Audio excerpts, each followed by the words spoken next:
ఒకరోజు మనం అందరం కూడా ఆయన రాజ్యంలో కలిసి ఉంటాం.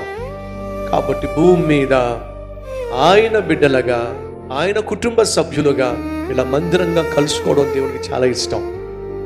పండుగ వచ్చిందనుకోండి, కొడుకులు కూతుర్లు అందరూ కలిసి అమ్మ నాన్న దగ్గరికి వెళ్తారు. ఆ తల్లి తండ్రి ఎంత ఆనందిస్తారో. మా పెద్దోడు వచ్చాడు, మా పెద్దమ్మాయి వచ్చింది, మా చిన్నోడు వచ్చాడు, మా చిన్నమ్మాయి వచ్చింది, ఎంత సంతోషిస్తారో, ఎంత ఆనందిస్తారో.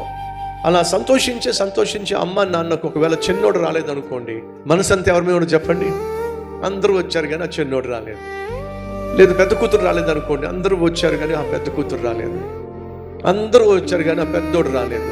మీ సహోదరుడా సహోదరి, నువ్వు దేవుని సన్నిధికి ఏ ఆదివారం అయినా రాలేదు అని అంటే దేవుడు ఏమంటాడు తెలుసా? అందరూ వచ్చేవారు కానీ నువ్వు రాలేదు అని ఆయన మనసు నీ మీదే ఉంటుంది అని వాస్తవం మర్చిపోవద్దు.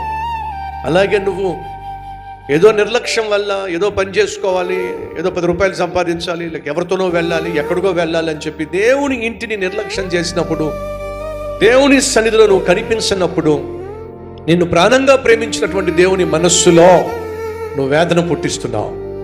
దేవుడు మనసులో నొచ్చుకున్నట్లయితే వినో, ఆయన మెచ్చుకునే విధంగా నువ్వు జీవించటం లేదు వాస్తవం.